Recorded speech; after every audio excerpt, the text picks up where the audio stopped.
Now, let us talk about my work at the World Bank. As a young professional, when I joined the World Bank in 1967, we have to work in three different assignments of different types before we are given a permanent assignment.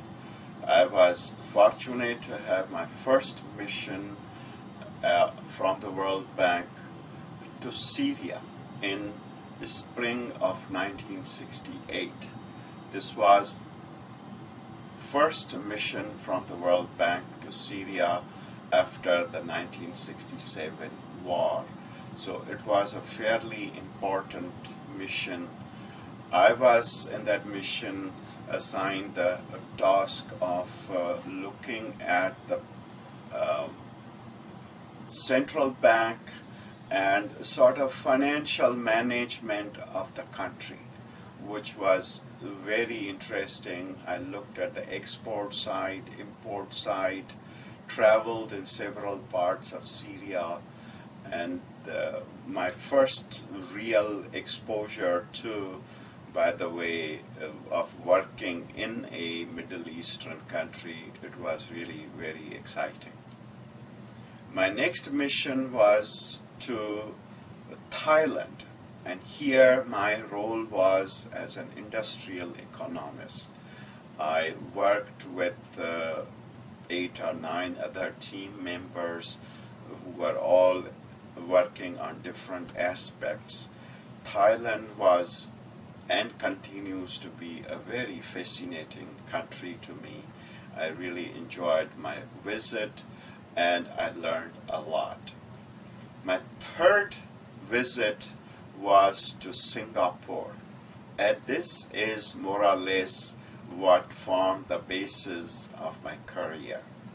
In Singapore, I was sent with 2 other colleagues, a senior British engineer and a Dutchman who was a financial expert, and I was a junior person on the team as a young professional to look at the institutional and financial management of public utility authority there, which dealt with electricity, water, and gas of this new country, Singapore. They had only recently separated from Malaysia to become an independent country. British were in the process of withdrawing. So this was a country really in a very early stage of struggle. When we got there, I mean, thinking back, of course, today Singapore is one of the most advanced little countries in the world with scores of 5-star hotels and all kinds of facilities. But back in '68, when I was there was only one 5-star hotel called Raffles. The first modern hotel, which was Faruma Intercontinental, was still under construction. And when I look at the progress of public utility sector, which is again power, water, telecom, gas, and so on, it is really amazing how far and how fast Singapore has come. Singapore, they wanted to have a local Chinese as a chief executive because a majority of the people there are of Chinese origin. But they could not find one. So they advertised and found a Chinese of Australia who came back to work as a chief executive. They wanted to have a local chief engineer and they couldn't find one. They advertised and they found a Polish chief engineer. Of course, they did have chief financial officer was a Chinese origin person. So again, in matter of years, how far this country has progressed in infrastructure development, in the manpower development, so that people from Singapore today not only can meet their own needs, but they can export the best of manpower to any country in the world that they want to. Now, my assignment really exposed me to the work of financial analyst and institutional development expert. I was able to use my engineering background as well as the MBA as well as the international exposure. So I was really successful and I enjoyed my work, and I felt that this is the work I wanted to do. So when it came to getting a permanent assignment, which would in a way set the career path, I chose the assignment as a financial analyst in public utilities department of the bank, specializing in electric power development projects, rather than loan officer in a generalist position, as I have explained earlier. And I pretty much remained associated with this field. And I worked in so many countries, first as a member of the team, and within 3 or 4 years I was leading missions to so many countries. My first assignment as team leader was to Liberia in 1970 or 71, and that is the kind of work I did at the World Bank. During my resident missions in Nigeria, I was public utilities specialist, focusing mostly on water supply projects, even though electric power and telecommunications were also in my portfolio, and I was fully responsible for that. But the largest number of projects were in water supply.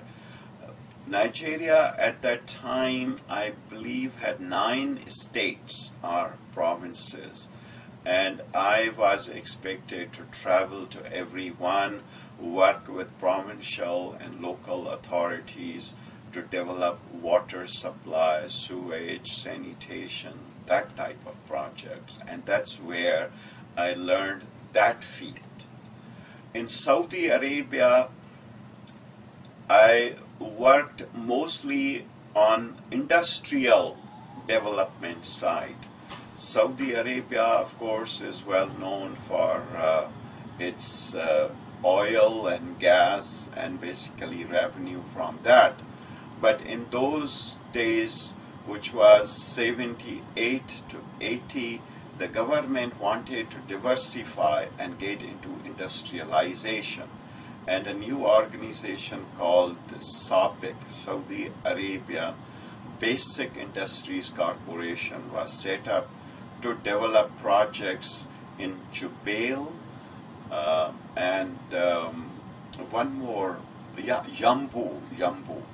Jubail was near Dammam and Tehran, and Jambu was near Medina Sharif and in that area.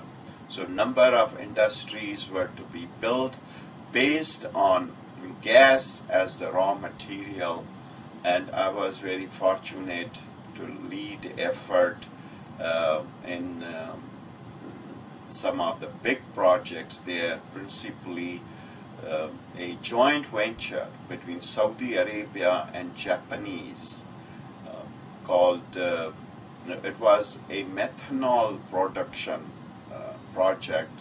I went to Japan and worked with the Japanese investors for the first time. it was really exciting period, and since then Saudi Arabian industrial development has really continued at very fast pace. During my career, I have worked in maybe 25 countries or so from the World Bank side. Some of the most interesting assignments were in countries like even Pakistan, where I worked on WAPDA projects, KEAC projects.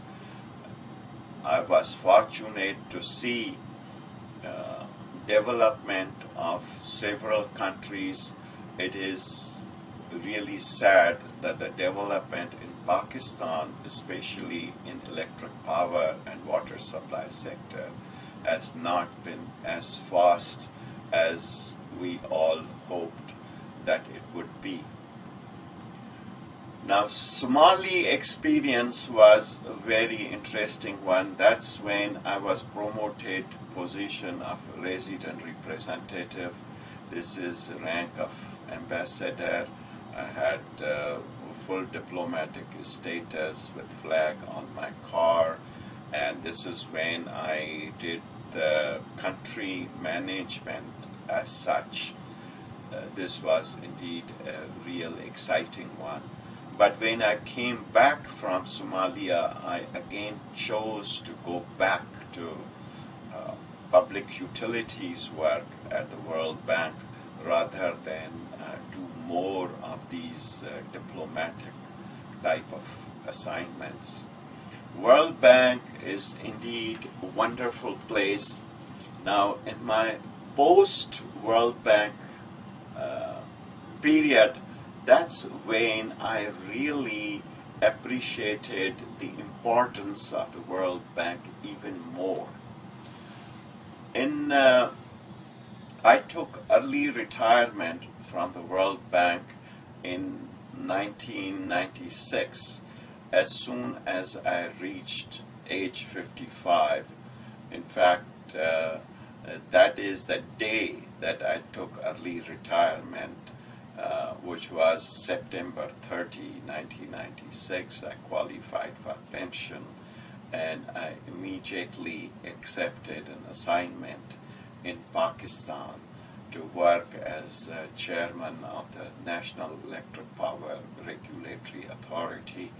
This is the, in a way, continuation of the same type of work that I was doing at the World Bank, looking at the institutional and financial development of the organizations in so many countries. Let us talk about the Pakistan experience a little more detail in a while.